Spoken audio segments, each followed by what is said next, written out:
এই চ্যানেলে সম্প্রচারিত সকল খবরই সচেতনতামূলক এবং শিক্ষণীয়, কোনো কিছুই প্রভাবিত নয়। নমস্কার, আপনারা দেখছেন ভিশন প্লাস নিউজ। সঙ্গে রয়েছি আমি সুমি। এই মুহূর্তে আমি রয়েছি টালিগঞ্জের করুণাময়ীর মোড়ে। এই করুণাময়ীর মোড়েই কিন্তু আজ একটি প্রতিবাদ সভা, পথসভার আয়োজন করা হয়েছে। সেই পথসভাতে উপস্থিত ছিলেন একাধিক ব্যক্তিত্বরা।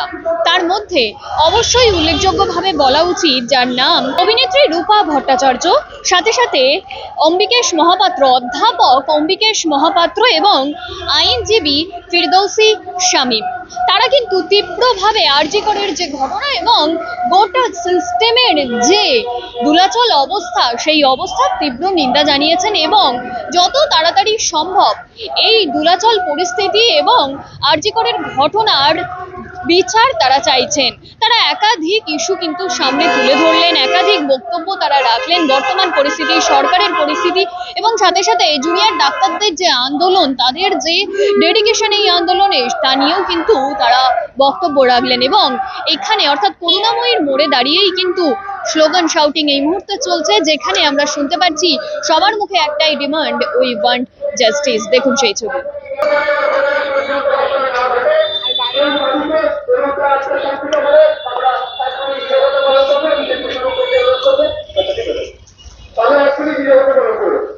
রাজ্য সরকার বলছে রাত্রির বেলা কাজ করতে বেরোবেন না। না, আমি রাত্রিরে কাজ করতে বেরোবো না, একদম ঠিক। আমার রাতে কাজ করার দরকার নেই। আমি রাত্রিরে সিনেমা দেখতে যাব, রাত্রিরে আমি বন্ধুদের সঙ্গে রেস্টুরেন্টে খেতে যাব, রাত্রিরে আমি লং ড্রাইভে যাব, রাত্রির বেলা আমি রাস্তা স্ট্রিটে চা খেতে যাব। কার বাপের কি? এই শহর আমার, এই রাজ্য আমার, এই দেশ আমার। আমি তো কোনো অপরাধী নেই, আমি তো কোনো অন্যায় করিনি। আমার মতো কোনো মহিলা তো কোনো অন্যায় করেনি। যারা অন্যায় করছে তারা তো গদিতে বসে আছে, তাদের সুরক্ষা দেওয়ার জন্য কোটি কোটি তারকার ঘুরছে। এই প্রথম অভিযোগ দায়ের হয়েছে বা এফআইআর হয়েছে ইত্যাদি, এবং গত 35 দিন যে রাস্তার আন্দোলন চলছে সারা রাজ্য জুড়ে, তার একটা প্রতিক্রিয়া তো সারা রাজ্য জুড়ে হচ্ছে। ফলে সবাই জেনে গেছে যে মুখ্যমন্ত্রীর জ্ঞাতসারেতেই কলকাতা পুলিশ কমিশনার বিনীত গোয়েলের তদারকিতে সেদিনকে দ্রুত ডেড বডিকে পুড়িয়ে দেওয়া হয়েছে এবং পরিবারের লোককে দেখা করতে প্রথমে দেওয়া হয়নি, বা পরিবারের লোককে নানারকমভাবে ভুল বোঝানো হয়েছে এবং স্বাভাবিকভাবে ওসির নাম সামনে চলে এসছে এবং সিবিআই বাধ্য হয়ে গণ আন্দোলনের চাপে পড়ে ওসিআই এবং কলেজের প্রিন্সিপালকে গ্রেপ্তার করেছে। লজ্জার তো বটেই, রাজ্যবাসী হিসেবে লজ্জার আছেই যে আমাদের রাজ্যে যে অবস্থা চলছে তাতে তো কোনো গর্বের বিষয়, গৌরবের বিষয় নয়।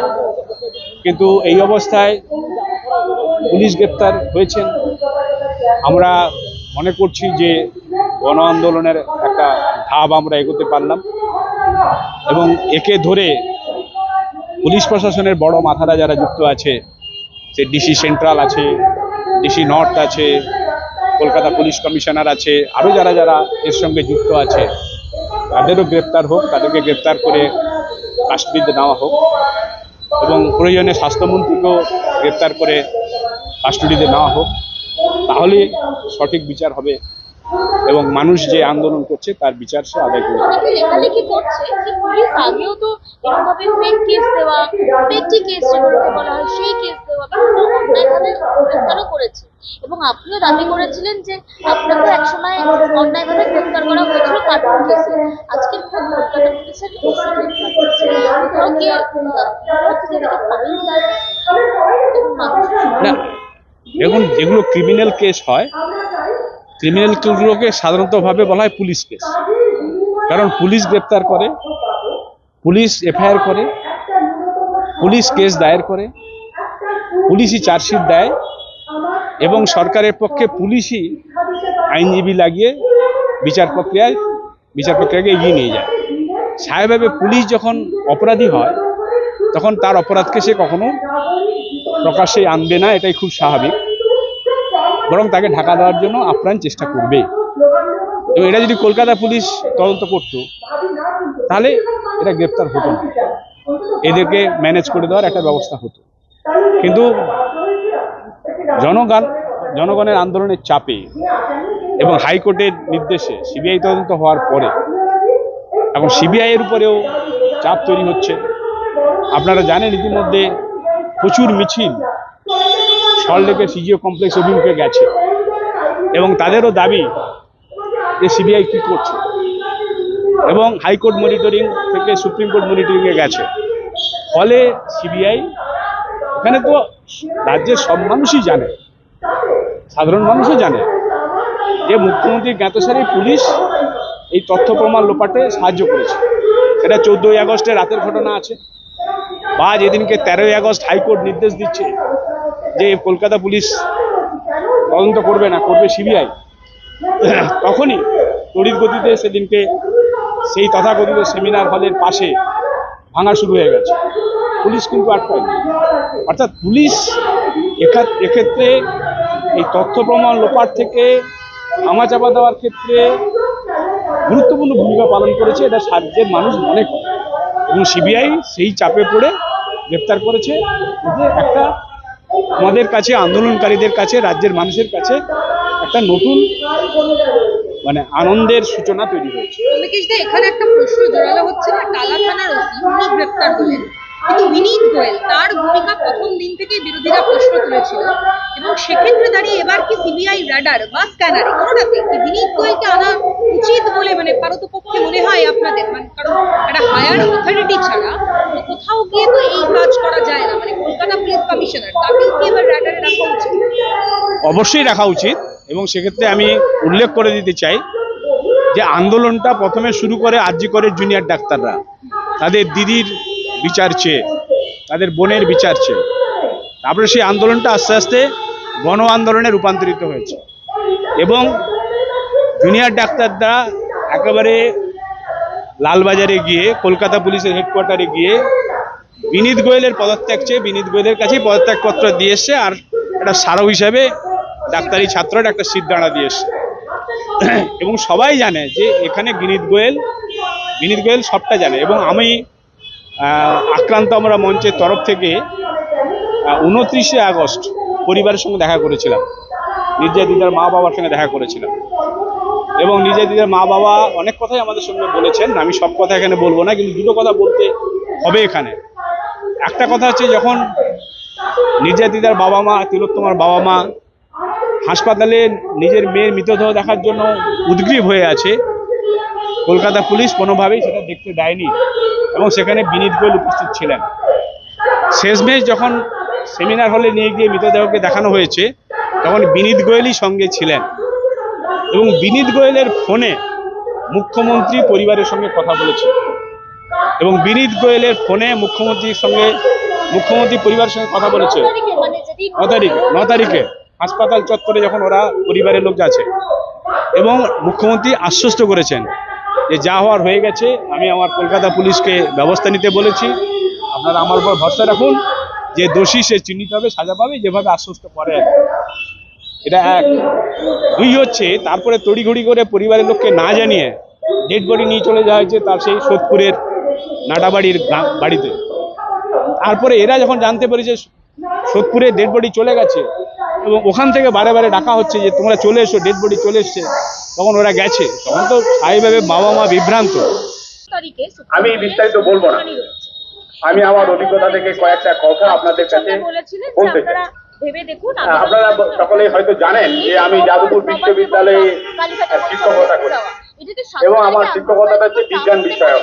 দেখুন, আমি মনে করি এর দায় প্রশাসনকে নিতে হবে। শিক্ষক হিসাবে এই যারা কোট আনকোট জুনিয়র চিকিৎসক হিসেবে যাদের বলা হচ্ছে, তারা কিন্তু either intern or house staff or পিজেটি।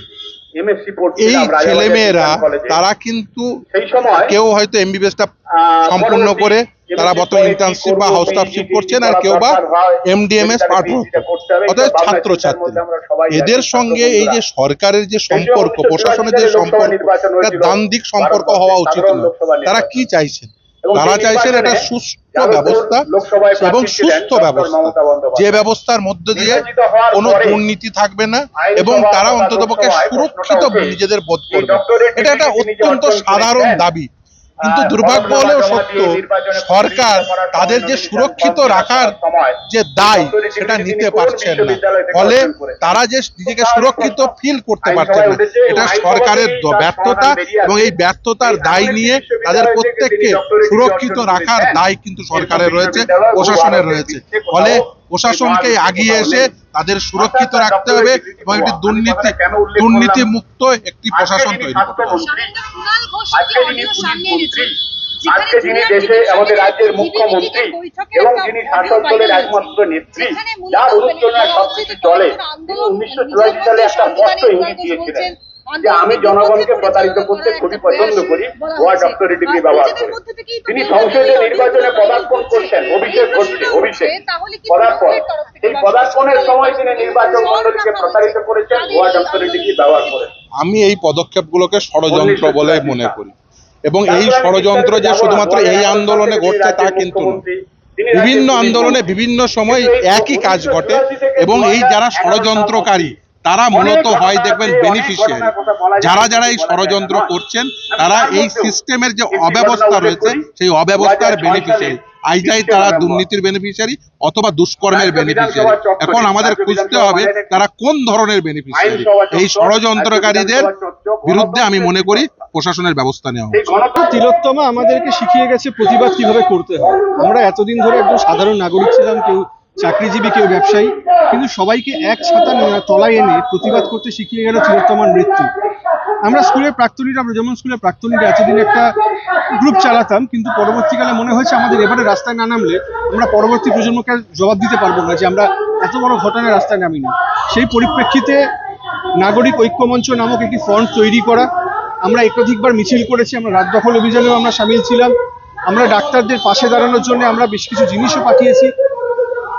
কিন্তু কখনো মনে হয়েছে একটা পথসভা করার প্রয়োজন, যেখানে আমাদের বক্তব্য যেমন লোকে শুনছে, আজকে যারা প্রথম সারিতে থেকে নেতৃত্ব দিচ্ছেন এই আন্দোলনকে, যেমন ডাক্তার সুবর্ণ গোস্বামী, ফিরদৌস সামিম, অম্বিকেশ মহাপাত্র, এরা যারা সামনের সারিতে থেকে নেতৃত্ব দিচ্ছেন তাদেরকেও এক ছাতার তলায় এনে একটা প্রতিবাদী মঞ্চ তৈরি করা। সেই ভাবনা থেকে আজকের এই প্রতিবাদী মঞ্চ, যেখানে সুবর্ণ গোস্বামী, অম্বিকেশ মহাপাত্র, ফিরদৌস সামিম, রূপা ভট্টাচার্য অভিনেত্রী, তারাও আজকে এসেছেন এবং তারা বক্তব্য রাখছেন। এবং তাদের, বিশেষ করে সুবর্ণ গোস্বামীরা যারা এসেছেন, তাদের বক্তব্যকে পাথেয় করে আমরা পরবর্তী কর্মসূচি আজকেই ঘোষণা করব, এবং আমাদের যে আন্দোলনের ধারা, সেই আন্দোলনের ধারা অব্যাহত থাকবে। কোন দিকে তাকিয়ে বলবো, দুটো কেমন? যেদিকে খুশি, যখন কথাটা হচ্ছে, কাল আমরা দেখেছিলাম যে জুনিয়র ডাক্তাররা আন্দোলন করছে এতদিন ব্যাপী, তারা কিন্তু আবারও মুখ্যমন্ত্রীর বাড়ি কালীঘাট গিয়েছিলেন, কিন্তু তারা ফিরে আসলেন। মানে এটা তো এক প্রকার হ্যারাসমেন্ট তৈরি হয়ে যাচ্ছে। উনি ডাকলেন বা এরা যখন গেল তখন বৈঠকটা হলো না। আর সে মতো অবস্থায় আমরা দেখলাম সন্দীপ ঘোষ এবং টালা থানার ওসি গ্রেপ্তার। মানে কাকতালীয় হয়ে যাচ্ছে না ঘটনাটা। আসলে আমি জানি না এখানে কে কি বিশ্বাস করে। আমি না কিছুটা ওপরওয়ালাকে বিশ্বাস করি।